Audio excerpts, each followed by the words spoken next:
Contents മിൽക്കാണ്. അതിന് വേണ്ടിയിട്ട് ഞാനിവിടെ 3 ടേബിൾ സ്പൂൺ കണ്ടൻസ് മിൽക്ക് എടുത്തിട്ടുണ്ട്. പിന്നെ 3 ടേബിൾ സ്പൂൺ നെയ്യ് വേണം, 1/2 കപ്പ് പഞ്ചസാര, 1/2 കപ്പ് വെള്ളം, 1/4 കപ്പ് തേങ്ങ, 1/4 കപ്പ് പാല്. ഞാനിവിടെ എടുത്തേക്കുന്നത് എല്ലാവരും മെഷർമെൻറ്റ് കപ്പിലാണ് എടുത്തേക്കുന്നത്. ഈ തേങ്ങ നമുക്ക് വേണമെന്നുണ്ടെങ്കിൽ മാത്രം ചേർത്താൽ മതി. തേങ്ങയുടെ ടേസ്റ്റ് ഇഷ്ടമുണ്ടെങ്കിൽ തേങ്ങ ചേർക്കാം. പിന്നെ വേണ്ടത് ഏലക്കായാണ്. അതിന് വേണ്ടിയിട്ട് ഞാൻ ഇവിടെ 1/2 ടേബിൾ സ്പൂൺ ഏലക്കായുടെ പൊടി എടുത്തിട്ടുണ്ട്. പിന്നെ കാഷ്നട്ടും വേണം, റൈസിനും വേണം. ഞാനിവിടെ ബ്രോക്കൺ കാഷ്നട്ട് 1.5 ടേബിൾ സ്പൂൺ എടുത്തിട്ടുണ്ട്. പിന്നെ റൈസിൻ നമുക്ക് ഏറ്റവും ലാസ്റ്റ് ലഡു ഗാർണിഷ് ചെയ്യാൻ വേണ്ടിയിട്ടാണ്. പിന്നെ 2 പിഞ്ച് സഫ്രോണും വേണം, 1 നുള്ളു ഉപ്പും വേണം. അത് നമ്മൾ എന്ത് മധുരമുള്ള സാധനം ഉണ്ടാക്കുമ്പോഴായിരുന്നാലും 1 നുള്ളു ഉപ്പ് ചേർത്തിട്ടുണ്ടെങ്കിൽ നമ്മൾ ഉണ്ടാക്കുന്ന സാധനത്തിന് കുറച്ചും കൂടി നല്ല ടേസ്റ്റ് ഉണ്ടാകും. ഞാൻ കഴിഞ്ഞ ദിവസം സേമിയ പായസം ഉണ്ടാക്കിയപ്പോൾ എൻ്റെ അടുത്ത് ഒരാൾ ചോദിച്ചിട്ടുണ്ടായിരുന്നു എന്തുകൊണ്ട് അതിലേക്ക് ഉപ്പ് ചേർത്തേന്ന്. അത് സാധാരണ എല്ലാവരും ചേർക്കുന്നതാണ് എന്ത് മധുരമുള്ള സാധനം ഉണ്ടാക്കുമ്പോഴായിരുന്നാലും.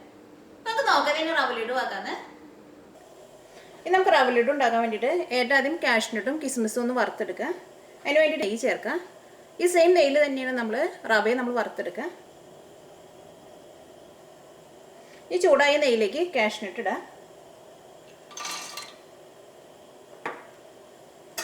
ഇപ്പോൾ കാഷ്നട്ട് ചെറുതായിട്ട് ഒരു ഗോൾഡൻ കളറായിട്ടുണ്ട്. നന്നായിട്ട് കളർ മാറണ്ട. നമുക്ക് കാഷ്നട്ട് എടുത്ത് മാറ്റാം. ഈ കാഷ്നട്ട് നമ്മൾ നെയ്യിനെടുത്ത് മാറ്റുമ്പോൾ ഒരു ലോ ഫ്ലെയിമിൽ വെക്കാം, അല്ലെങ്കിൽ കാഷ്നട്ട് പെട്ടെന്ന് കളർ മാറിപ്പോവും. ഇനി നമുക്ക് കിസ്മിസ് വറുത്തെടുക്കാം. ഇപ്പോൾ കിസ്മിസും ഈ നെയ്യിൽ കിടന്നിട്ട് ഒന്ന് മുരിഞ്ഞിട്ടുണ്ട്. ഇങ്ങനെ നന്നായിട്ട് ഇങ്ങനെ ബലൂൺ പോലെ പൊന്തി വന്നിട്ടുണ്ട്. എടുത്ത് മാറ്റാം നമുക്ക് എണ്ണയിൽ നിന്ന്. ഈ സെയിം നെയ്യിലേക്ക് റവ ചേർക്കാം.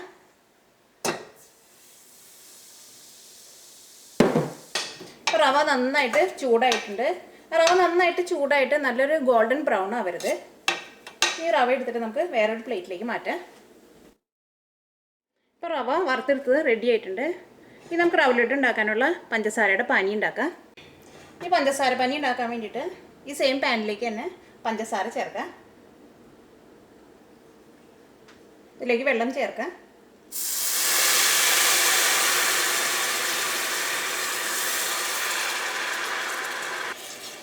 ഈ പഞ്ചസാര ഈ വെള്ളത്തിൽ നന്നായിട്ട് മെൽറ്റ് ആവണം.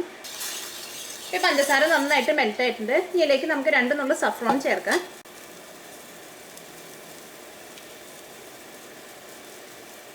ഈ പഞ്ചസാര പാനിയിലേക്ക് കാഷ്നട്ട് ചേർക്കാം. നമ്മൾ വറുത്ത് വെച്ചേക്കുന്ന റവ ചേർക്കാം. 1 നുള്ളു ഉപ്പ് ചേർക്കാം. ഇതിലേക്ക് തേങ്ങ ചേർക്കാം. കണ്ടൻസ് മിൽക്ക് ചേർക്കാം. ഇതെല്ലാം ചേർക്കുമ്പോൾ ഒരു ലോ ഫ്ലെയിമിലിടാം. ഇതിലേക്ക് 1/4 കപ്പ് മിൽക്ക് ചേർക്കാം. ഇതെല്ലാം കൂടിയിട്ട് നന്നായിട്ടൊന്ന് മിക്സ് ചെയ്യാം.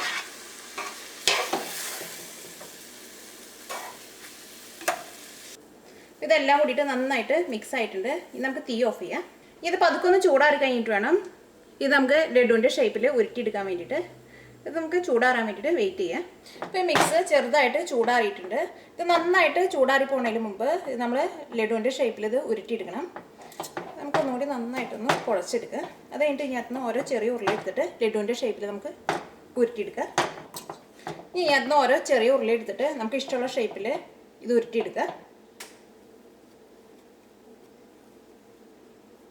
ഞാനിത് ഇതേപോലെ ഒന്ന് ബോൾ പോലെ ആക്കിയിട്ട് പതുക്കൊന്ന് പരത്തിയിട്ടുള്ള ഷേപ്പ് ആക്കിയിട്ടാണ് എടുക്കുന്നത്. ഇതിപ്പോൾ ശരിക്കും നല്ലൊരു ബോൾ പോലെ ആയിട്ടുണ്ട്. ഇത് കയ്യിൽ വെച്ചിട്ട് പതുക്കൊന്ന് അമർത്താം.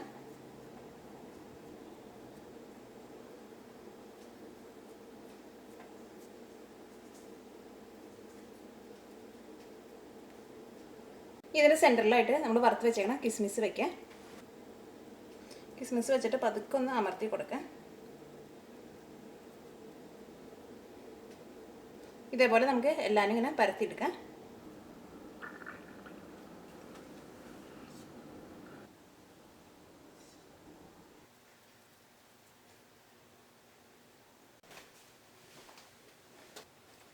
ഇപ്പോൾ റവ ലഡു റെഡി ആയിട്ടുണ്ട്.